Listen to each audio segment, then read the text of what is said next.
If you watched Anora and liked it, I'm sorry, but this video will be a sad time for you. In this video, I intend not only to respond to the people who like this movie at large, but to those specific people in the comment section of my last video titled, Oscars 2025 Was a Disaster. A video in which I cast stones upon the nominees of Best Picture in favor of my favorite film, Dune 2. The catch is that I didn't watch any of the nominees for Best Picture besides Dune 2. I know, it sounds absurd when I say it, but as I said to the commenters, I've gained a keen sense on the garbage that is today's films. If you watch and read the trailers, reviews, and small clips for a movie, then I can tell whether a movie will be good or not. Now, no one knows me, but you'll find my sense to be right, although I fumbled a bit on Joker 2. Check that video out, in which I analyzed the trailer.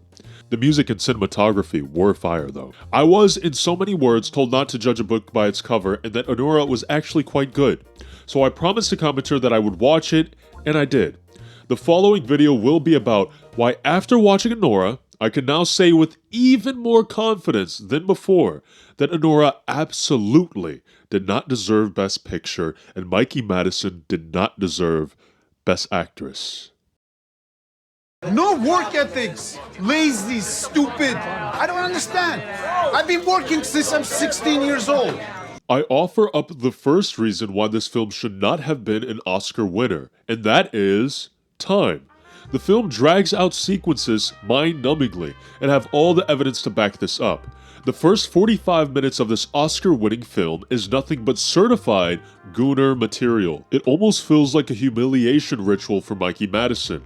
The movie starts with Mikey Madison's character, Anora, doing strange things for pieces of change with various men in clubs because she's what we'll politely call an adult dancer. And then she meets a cool Russian kid with pockets full of rubles, and now she's doing strange things for pieces of change with our new character by the name of Ivan, but we'll call him his Russian name, Vanya, because it sounds a lot cooler. We, the viewer, get barely a couple of minutes between gooning before we are thrown into another gooning session. It is all too much. I did not find this entertaining. I am not a gooner, nor do I want to be converted into one. This film did not have to have that entire sequence. Now don't worry, I can hear the counterpoints now. But it shows a great life at the start to contrast with the bad life at the rest of the movie. I get it, but I promise you that sequence did not have to be 45 minutes. It didn't have to be constant and endless and meaningless gooning. I'm sorry to throw accusations, so please don't sue me, but I'm fairly sure the writers were getting off to this. After the goon dust settles, Vanya proposes to Anora so he won't have to go back to Russia and be a man. He will become an American citizen through his wife, Anora, and therefore be a free man. He then takes his newfound freedom from his father and enjoys it at, well, his father's house. Yeah. Now, please prepare with me as we enter more drawn-out sequences. After Vanya marries Anora, the word gets out and his father has to send goons to set Vanya straight. Keep in mind the specific goon by the name of Igor. He will be important. Now they enter the house after a struggle, and Vanya, being a kid, runs away from home because mommy and daddy are coming to get him. They're leaving Russia in an hour. Tomorrow noon we're gonna go meet them. Let me speak to Vanya here. Vanya, please don't run. Save us from the rest of this movie. I have vodka and I have beet soup. Please, stay. Now, we as the viewer will suffer 28 minutes of nothing but screaming and fighting and calming down. And then, more screaming and fighting and calming down. I can only describe this scene and the rest of the movie as feeling like that there's an inside joke in this film that I'm not a part of. It feels as though these scenes are dragged out for an important reason, but at the end of the movie, you'll come to find out it's just filler. Throughout this entire ordeal, the movie is trying to make you feel suspicious of Igor. He looks like a gopnik, he's bald, and he wears hoods and literally lurks in the back of every scene. I want you to remember this detail for later. As we finally leave this hell on earth mansion, we are now once again launched into a dragged out, tiring 20 minutes of the goons and Anora looking for Vanya in every possible location. In this sequence, instead of screaming and fighting and calming down like in the last scene, we are met with, screaming and fighting and calming down. Actually, there is no difference. This is my problem. Now, maybe for the people who need Subway Surfers on the bottom of their informational TikTok and constant action on the screen for a movie to be good, this is a 10 out of 10 for them. But for me, this is absolutely tiring, mind-numbing, and dull. Igor continues to lurk in the back, and as we go on a chaotic, violent adventure of finding Vanya, it turns out he was just at the club that Anora used to work at before she got that ring on her finger. Well, it's not on her finger anymore. After they nab Vanya, we now enter the final moments of the movie. Final moments that will include, Yeah, screaming and fighting and calming down. Also a funny dad laugh, so that's new.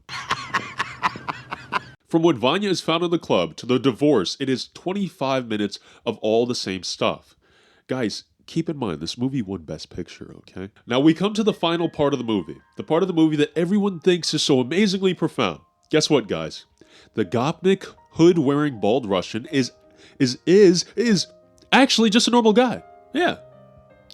He was just trying to be kind to Anora. He does this throughout the movie by trying to calm her down in the mansion, to saying sorry in the back of the car when they were going to look for Vanya, to giving her a scarf when it's cold, to getting the ring Vanya used to marry her and returning it after one of the goons took it.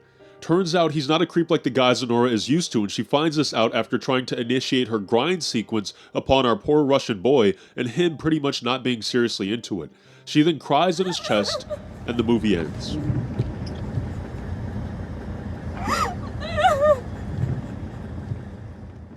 To say I was disappointed wouldn't quite put it.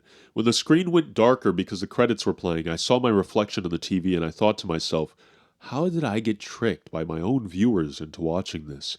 I was right before, and I am now even more right after. The whole story comes down to a girl used to bad behavior from men finding a man who has good behavior. That's the profundity people took from this movie. Like, seriously, I looked up an explained video to see if maybe I missed some grandiose plot, but I didn't. I went to the comments and the reason for this video's title showed itself to me. The American film taste is devolving. Every one of the comments found this movie quite profound. Now notice I won't really call these people dumb. I think certain movies mean a lot to certain people, but I stand by the fact that the American film taste as a whole is getting worse. Maybe I'm the weird one, but as a young man growing up, I've watched a countless amount of content on modern dating and gender relations. All this movie does is portray a simple fact about that industry that I felt everyone already knew. Women with trauma tend to fill up those lines of work. That is no surprise. If anything, this movie is like a Trojan horse for feminists. They wouldn't listen when the aggressive manosphere people would talk about it, but they'll listen if it's a girl boss actress and it's gooner and chaotic enough to get past that firewall in their brain. With all this being said, I give Anora a 5 out of 10. It was mid. Nevertheless, it was beautifully filmed and it was funny at times. But to say that this movie was significant enough to win Best Picture says a lot about the way our society views movies and how much of a sham the Oscars are. That's why Anora is worse than you think. It signifies a great tragedy that is the devolving American film taste and what people consider good these days. Stay tuned for the next Oculophoric Okie Vision video program. Join the Okie Vision Club and hit the sub, and I'll be seeing you soon. Bye-bye.